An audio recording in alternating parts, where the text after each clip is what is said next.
A dawn is breaking that you have been mistaking for one more ordinary morning arriving on schedule. The way mornings always do, whether you welcome this one or not, you have learned to measure your hope by what the night manages to steal from you before it finally lets go. The failure you keep replaying like a scene you cannot stop rewinding. The year you have already filed away under wasted, the same tired argument you have with yourself in the seconds between waking and getting up. But my word says in John 1:5, the light shines in the darkness, and the darkness has not overcome it. Right now, as these words reach you, that light is rising over the exact ground you assumed had gone permanently dark, and it did not wait for your permission to begin. It never does. You have gotten so used to narrating your life by its worst chapter, and you forgot the chapter is not the whole book. The argument that ended a friendship years ago still runs on a loop some evenings. The prognosis a doctor delivered in a flat, careful voice, it still colors how you read every good week that follows it. The apology that never came still sits in you, like a debt you have quietly stopped expecting anyone to pay. I'm not asking you to pretend any of that away. I'm telling you this: none of it gets the final word over what happens next. Close your eyes for the length of one unhurried breath and notice something small. The room does not disappear. It only grows quieter for a moment. And quiet is not the same thing as gone. That is the first lesson. Hidden inside this dawn, whatever you have been calling finished, it has only been resting in shadow. And shadow is not the same as ending. So look at what is actually true this instant, not at what your exhaustion has convinced you is true. Something in you is already lighter than it was even a few sentences ago. That is not coincidence. That is the first gray line of morning, arriving before the sky itself is ready to admit it. I see the particular kind of tired you carry, not the tired a full night's sleep repairs, but the tired of watching the same hour repeat itself for longer than you meant to let it. The parent scrolling through old photographs after everyone else has gone quiet, looking for the version of the family that felt less complicated. The worker who has stopped updating a resume because updating it would mean admitting something. How long the searching has gone on. The one who deletes a message 3 times before finally sending something smaller and safer than what was actually true. None of this is hidden from me. I have watched every version of the sentence you almost said and did not. The mother who keeps the porch light burning long after everyone she loves has stopped needing her to. She has not been forgotten. The man who measures his worth by a promotion, one that keeps sliding one more quarter down the calendar. He has not been overlooked. There is a particular exhaustion. It comes from hoping quietly, the kind no one claps for, the kind that just keeps setting the table one more time, without being sure anyone is coming. Your prayers have gotten shorter, not because you believe less, but because you have run out of new words for the same old ache. None of that disqualifies you from what is beginning. You have been standing in what feels like an unbroken night, counting the ways it resembles every other night you have survived, certain that if a change were coming, you would have felt some sign of it by now. That certainty is not wisdom.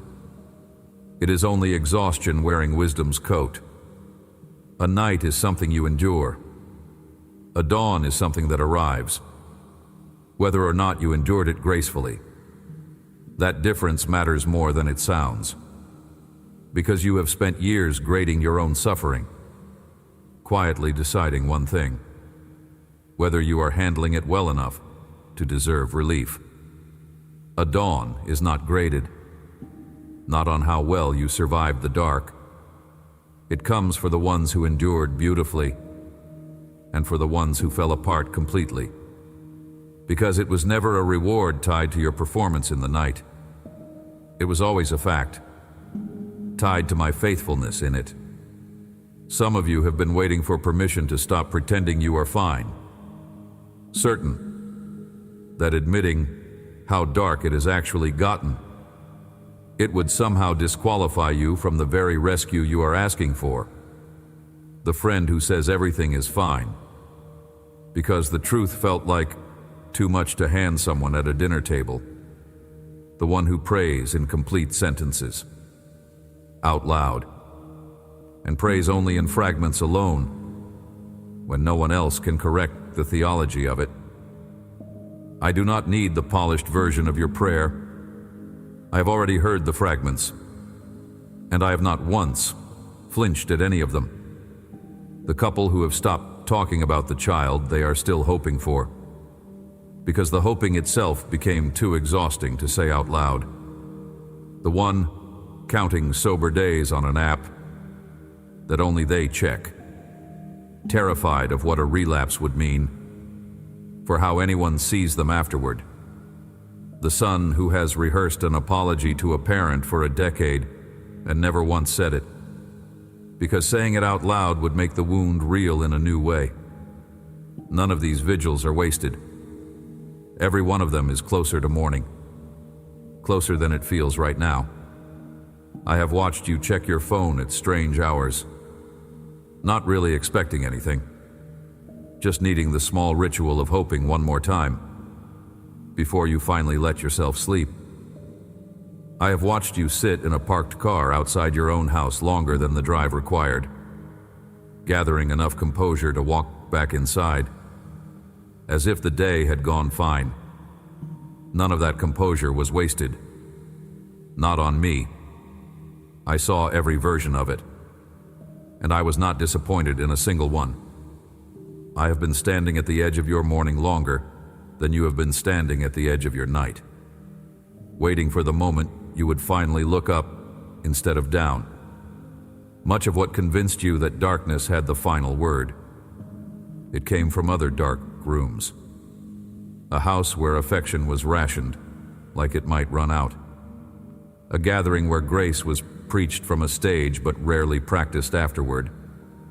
A friendship that taught you love has to be re-earned every single day, just to keep it. I did not build any of those rooms. I have been trying to walk you out of them, since before you knew there was a door. The dawn does not wait for the dark to end. Hold that line for a moment, because it will keep answering a question you did not know you were asking. You are not waiting for a light that will eventually arrive. Not once your circumstances finally improve enough to deserve it. The light is already moving toward the exact place you are standing, and it did not pause first to check, not to see whether you had earned the improvement that would make its arrival make sense to you. The version of me that got handed to you along the way keeps the light switch behind a locked door. It hands you the key only after you have proven yourself. Through enough good behavior, enough quiet suffering, enough years of trying harder. Only then it says, do you deserve to see again? That God checks your effort sheet before turning anything on. That God waits for the room to be clean before letting any light through the window. That God is not me. And I need you to hear that plainly, because you have been apologizing to the wrong figure in your own imagination for a long time. I do not wait for the room to be clean before I let the light in. The light is what cleans the room. That order matters more than it might seem. Not on a first reading. You have been trying to repair yourself in the dark, alone, convinced that only a fixed version of you deserves daylight. But dawn has never once waited for a tidy house. Not before it broke over one. It has broken over battlefields. It has broken over hospital corridors. It has broken over kitchens where someone was crying quietly enough that the rest of the house would not wake. Dawn does not check first. There is a related lie worth naming here, because it hides in gentler clothing. It is the idea that you must first produce something, enough gratitude, enough visible joy, enough evidence of a thankful heart. Only then, it says, have you earned the right to receive what I am describing. You have watched people demand a performance of thankfulness from the hurting, as if gratitude were the entry fee for mercy rather than one of its natural results. I am not asking you to manufacture delight you do not feel, not in order to qualify for a light that has already reached you. Gratitude tends to arrive after the dawn, warming slowly like a room the sun has been filling for a while. It does not stand guard at the door deciding who gets let in. You do not have to feel thankful yet, not for this to be true. You only have to still be here, reading this sentence. This matters especially if you have spent this season performing steadiness for people who needed you to be fine, so that they could stay fine too. The kind of strength I am describing does not require you to hide the shaking. Dawn broke over a garden called Gethsemane, while sweat fell from a body in genuine anguish, not from a body performing calm for an audience. You are allowed to still be shaking, even when the light reaches you. The light was never waiting for you to stop. There is one more version of the old story worth taking apart while we are here. It is the quiet suspicion that your longest nights are a kind of discipline, a punishment being administered in the dark for something you did or failed to do. That suspicion turns me into a landlord keeping score, dimming the hallway light every time you miss a payment on some invisible account. I do not run my house that way. A father who dims the porch light to teach his child a lesson is not a father worth the name. And I have never once been that kind of father to you, no matter what the silence sometimes felt like it was saying. Whatever you failed at, whatever you are still failing at, even as you read this, none of it moved the switch. The light was never wired to your performance. Not in the first place. Here is the other lie hiding underneath the first one. It says this kind of renewal is mostly about circumstances rearranging themselves in your favor. A fresh set of outward winds finally proving you were right to keep hoping. There is an old line, written by a man who spent years persecuting the very people he later gave his whole life defending. And even he came to say that whoever belongs to Christ is an entirely new creation. The old thing's gone. Something new already underway. I am not asking you to scrub the old version of yourself, not into something presentable enough for daylight. I already declared the old version finished. What remains is not a renovation project, it is a new day, and it started before you agreed to it. Notice what that means for the parts of your story you keep apologizing for, the mistake you made that you are still narrating to yourself at length, the season you wasted chasing something that was never going to satisfy you, the version of you that said the cruel thing you cannot take back. None of that gets to keep dictating whether this dawn is allowed to reach you. A new day does not audit yesterday, not before it rises. It simply rises, over the good and the wasted alike, because that has always been the nature of light. It does not ask what the ground beneath it deserves before it lands there. Let me read you something I set down a very long time ago. For a man who had already lost almost everything a long life can take from a person. He wrote it decades after he had first walked beside me on dust roads. Decades after he watched me die. Decades after he stood at an empty tomb. He spent the rest of his life trying to explain what he had seen there, to communities being pushed further and further to the margins, for believing something an empire found dangerous. He did not open his account with my birth. He opened it further back than that, at the very beginning of everything, because he wanted the people reading his words to understand one thing before he told them anything else. The light he was describing did not begin the week he sat down to write it. It had apparently always, quietly, been winning. There is another dawn worth remembering here, one his own account goes on to describe. It says it was still dark. A grieving woman walked toward a tomb she expected to find sealed and guarded. The stone was already moved before she reasoned her way to the garden. The grave had lost its argument before the sun had even fully cleared the horizon. Whatever the darkness believed it had settled the night before, it had already lost by the time anyone was awake enough to go and check. There is an old picture worth holding on to here. A soul is described as waiting for the Lord.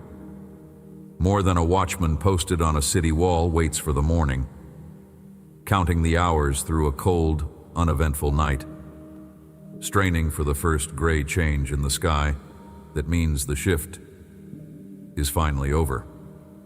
Some nights that watchman must have wondered whether the sun had somehow forgotten its post, whether this particular night had been chosen as the exception to a rule that had held every previous night of his life.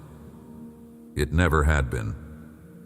Every night he had ever stood that wall, the morning eventually came. Without fail, without asking his opinion on the matter, without requiring him to first believe hard enough that it would. That watchman did not make the sun rise, not by wanting it badly enough.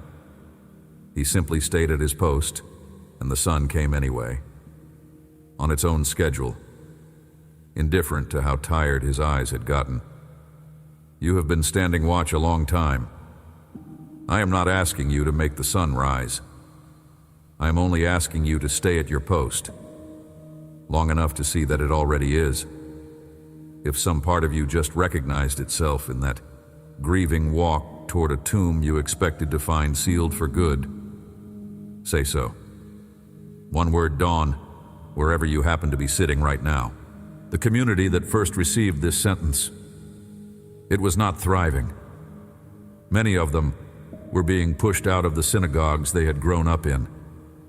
They were watched by an empire that treated their gatherings as suspicious, some of their own already buried for refusing to bend. The man writing to them was not addressing people with easy lives, not people who needed a little encouragement to feel better about a good year. He was writing to people whose actual night was long and getting longer, and he told them the plain truth in the fewest words he could manage. He was not writing a textbook for scholars to argue over centuries later in a quiet seminar room. He was writing a letter meant to be read aloud in someone's home, by candlelight, to people deciding one thing: whether continuing to believe in me was worth what it was currently costing them. I did not give him those words, not for an academic exercise. I gave them to him for exactly the kind of night you are currently having. Now here is the sentence itself, the one I promised you at the start of this message, so you can finally see how it answers the exact question sitting underneath everything I have said to you so far. This is what I said. John, chapter 1, verse 5. The light shines in the darkness, and the darkness has not overcome it. Read it slowly, because every clause here is doing real work. The light shines, not shone, past tense, a memory you are supposed to feel nostalgic about. Shines, present tense, continuous, happening as you read this sentence, not merely happening once long ago in a story about someone else. In the darkness, notice the light did not wait outside the dark room until someone swept it clean and unlocked the door for it. It operates inside the very darkness you assumed disqualified you from receiving it. It does not require the night to finish first before it starts its work. It is doing that work precisely in what still feels unfinished around you. And then the clause that answers your fear directly has not overcome it. Not will not someday, eventually, once you have proven something worthy of the outcome. Has not. Already decided. Already settled, long before this particular night arrived. The contest you keep quietly refighting in your own mind every single night was already finished. It was settled before you were born into it. Think about what kind of darkness this actually describes, because it was never only the literal dark of an actual night. It is the darkness of a diagnosis, one you cannot yet explain to your children. It is the darkness of an anxiety, one that arrives at the exact same hour every single day, like it has an appointment. It is the darkness of grief that ambushes you in a grocery store aisle, over something as small as a brand of cereal someone used to buy. None of those forms of darkness intimidate this sentence. Not one. It never limits its promise. Not to darkness that is comfortable or bearable or nearly over. It goes straight into whatever your particular darkness happens to be, without asking first how bad it is. This is also why the man who wrote this sentence down was uniquely qualified to write it. He had already watched me die a public, humiliating death in front of a crowd, one that assumed the whole story was over. He had already stood outside a sealed tomb, convinced, at least for a few unbearable hours, that darkness had in fact won that particular contest. He was not describing an abstract theological principle to people who had never actually feared the worst. He was describing the exact thing he himself had lived through and had not expected to survive. I'm not telling you that this dawn means a sum of money will appear by a date you can circle on any calendar. Not that a diagnosis will reverse on a schedule someone promises you with confidence. Not that every closed door in your life will swing open before a specific hour you can name and defend to others. Anyone selling you a sunrise with a delivery date stapled to it is not describing the light I am talking about here. What I am promising is not a controlled outcome, not one delivered on your timetable. It is a presence that does not leave, breaking into the exact place you assumed had gone permanently dark. This holds whether or not the circumstances around you have visibly changed, even by the time you finish this sentence. That is why I am not asking you to manufacture your own sunrise through willpower or through positive thinking dressed up in spiritual language. My son already walked through the one night no human being walks through, and lives to describe. He came out the other side of it while it was still dark outside. This was before anyone had gathered the courage to go and check on the tomb. The light does not need you to hold it up with effort. It is already up. It has already reached the exact ground where you happen to be standing. This instant. Look back now at the questions sitting beneath everything I said to you at the start of this message. Whether the night truly has the final word. Whether darkness gets to permanently keep what it has managed to take from you over the years.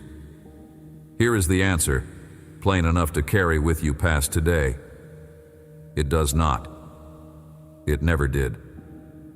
Darkness made its strongest attempt at the one moment history seems designed for it to win. A body in a borrowed tomb, a heavy stone rolled into place, guards posted to make certain nothing moved in the night. And the light shone directly through all of that, in the middle of all of that, without waiting for permission, without waiting for the stone to be tidy or the guards to agree it was allowed.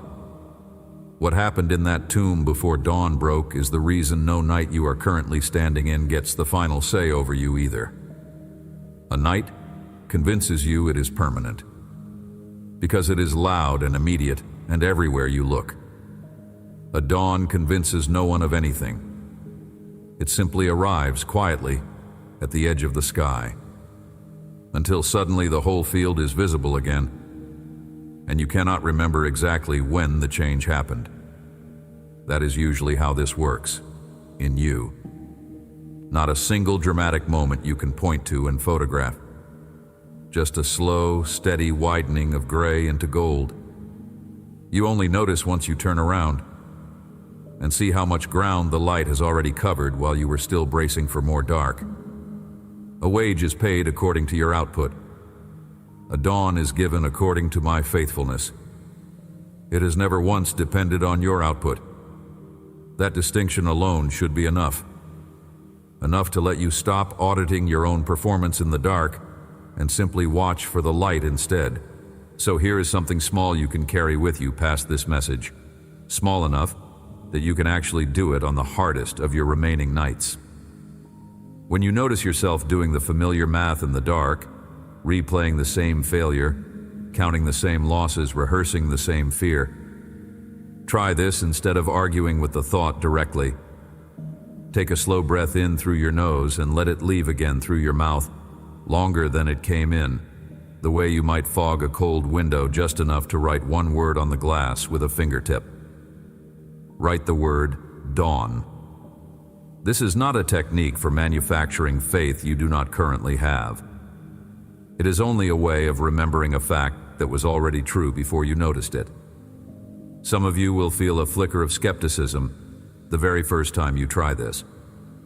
A voice insisting that writing one word on a foggy window will not fix a mortgage. It will not repair a marriage. It will not bring back a person you are still grieving. That voice is right about what this small practice cannot do. And it was never meant to do those things. It is not a magic phrase. It is a way of practicing attention, teaching your eyes to notice the light that is already arriving. This way you are not blindsided by joy when it eventually breaks through in whatever form it takes. When you next wake into an actual morning, before you check anything on a screen, let your eyes rest on whatever light is entering the room, even if it is only a thin line under a door frame. Let that be your first unspoken prayer, still here, still shining. You may not feel any different, not the first time you try this. You may not feel different the 10th time either. But somewhere around the 30th quiet occasion, you do this without expecting anything from it. You may notice that the argument in your head has gotten shorter, because you are no longer trying to convince yourself the light is coming. You will simply already know that it is here. Here is the line I want sitting in you long after this message ends. The dawn does not wait for the dark to end. You do not manufacture the morning by trying hard enough, or praying loud enough, or finally becoming some improved version of yourself that seems worth rescuing. The dawn is not a reward for good performance. It is a fact that started moving toward you long before you thought to ask for it. But listen carefully here, because this is exactly where the old fear tries to argue back. It will tell you that some nights are simply too long, some rooms too dark, some situations too far gone for even a light like this to reach them. Do not confuse the length of your night, not with the strength of the darkness inside it. A long night is still only a night. It was never a verdict handed down against you. If you are waiting to feel the shift before you believe it happened, you may be waiting for the wrong evidence. Feelings arrive late to almost everything true. The sun does not wait for the birds to start singing before it rises. The birds start singing because the sun is already rising, and their song is only ever a response, never a cause. Let your own hope be the birdsong here. Not the reason for the morning, but its first small proof. Here is the sequence I want you to carry, plain enough to say out loud if you need to hear it in your own voice. The night was long. It did not win. The failure was real. It was not final. The silence lasted years. It was not abandonment. The grave looked finished. It was not. Darkness tried once to have the final word. In the darkest room history ever offered it, and lost. It does not get to have the final word over you either. Amen.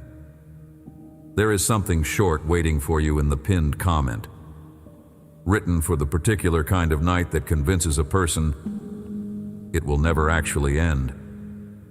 It is not long, and it was not written to sell you anything, only to sit with you the next time the dark stretches out further than you feel able to stand.